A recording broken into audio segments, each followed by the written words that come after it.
मतलब कोई हृदयहीन व्यक्ति भी इस तरह के काम नहीं करता है जिस तरह उत्तर प्रदेश की सरकार वर्तमान मुख्यमंत्री के नेतृत्व में काम कर रही है। और जो लोगों को जो समझ नहीं सके, एसेस नहीं कर सके चुनाव से पहले, उसका कारण यह है कि सरकार के खिलाफ ज़बरदस्त अंदर ज़बरदस्त आक्रोश है। और जिस तरह से बीजेपी ने रणनीतिक दृष्टि से एक बहुत बड़ी भूल की थी, वहाँ बीजेपी ने प्रभारी बना दिया राजभर को। राजभर की भाषा और राजभर के बात करने के तौर तरीकों को कोई भला आदमी पसंद नहीं करता। मैं आपके माध्यम से घोसी की जनता को, समाजवादी पार्टी के कार्यकर्ताओं को और इंडिया पार्टी के जो सहयोगी दल हैं जिन्होंने समर्थन दिया है, उन सबको तहे दिल से धन्यवाद देना चाहता हूँ। आप जानते हैं कि उपचुनाव में सत्ताधारी दल का बहुत दबदबा होता है। इसकी परवाह किए बगैर कार्यकर्ताओं ने और नेताओं ने जिस तरह से वहाँ काम किया, उसी का परिणाम है कि समाजवादी पार्टी बहुत बड़े मार्जिन से जीती। और ये तो लोग समझते थे कि कंटेस्ट है, सही, ठीक है, लेकिन बीजेपी के लोग फिर भी समझते थे कि वो चुनाव जीत जाएंगे। तो ये जो इतना अंतर है और जो लोगों को जो समझ नहीं सके, एसेस नहीं कर सके चुनाव से पहले, उसका कारण यह है कि सरकार के खिलाफ ज़बरदस्त अंदर ज़बरदस्त आक्रोश है। जब भी कोई गवर्नमेंट, जब भी कोई शासक जनता के मन में भय पैदा कर देता है, तो जनता ऊपर से कभी कुछ नहीं कहती, लेकिन वक्त आने पर उस भय को दूर करने के लिए अपनी निराशा का और अपनी गुस्सा का उस सरकार के खिलाफ इजहार करती है। वही घोसी की जनता ने किया है।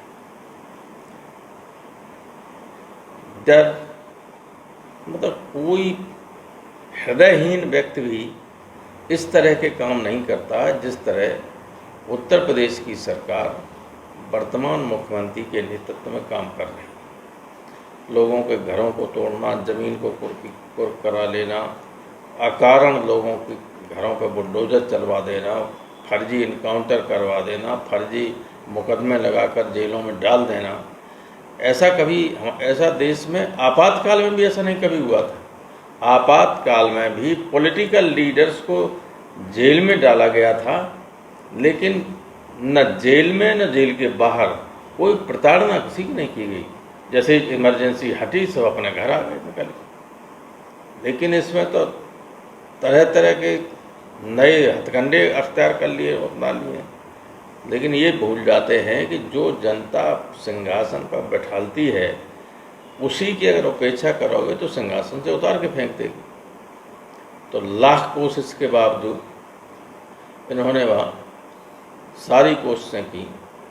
घर घर बीजेपी के अध्यक्ष पर वीडियो वायरल कर रहे थे गन्ना के खेतों के पास, देखिए ये यादव मतदाता बीजेपी को वोट करेगा, उसका हाथ पकड़ के। पत्रकार साथ में जा रहे थे। थोड़ी देर में जैसे अलग हुआ, उससे पूछा क्यों बीजेपी को वोट दोगे? जीवन में कभी बीजेपी को वोट नहीं दे सकता, मैं समाजवादी पार्टी का मतदाता हूँ। ऐसे अपना ज़बरदस्ती कहलवाते थे। तो वो उनका ये हुआ, सिंह साहब क्या नाम है जो अध्यक्ष थे पहले, या आप जी अध्यक्ष, स्वतंत्र देव सिंह, गन्ना के खेत के किनारे लिए फिर रहे लोगों, तो ये कर रहे थे। तो जनता ने कोई असर हुआ नहीं इनका। और दारा सिंह चौहान के खिलाफ व्यक्तिगत भी बहुत नाराजगी थी। और जिस तरह से बीजेपी ने रणनीतिक दृष्टि से एक बहुत बड़ी भूल की थी, वहाँ बीजेपी ने प्रभारी बना दिया राजभर को। राजभर की भाषा और राजभर के बात करने के तौर तरीकों को कोई भला आदमी पसंद नहीं करता। तो उसका परिणाम ये और हुआ कि वैसे तो सारा प्रकाश समाजवादी पार्टी को वोट दे ही रहा था, लेकिन इसकी भाषा ने जो गाली गलौज कर रहा था और हमें जितनी गालियाँ दी, हमारा वोट उतना ही बढ़ता चला गया।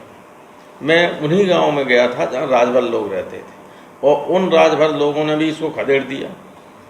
अगले दिन ही मैं गया, उसके दिन ये गया, खदेड़ दिया इसको। आपने वीडियो देखे होंगे। तो ये इस देश में कुछ भी हो, लेकिन लोग चाहते हैं कि आप विरोध करिए, ठीक है, लेकिन विरोध करने का एक तरीका होना चाहिए कि शिष्टाचार, फिर भी एक लाइन तो खींची जानी चाहिए कि इस तरह से बात करोगे।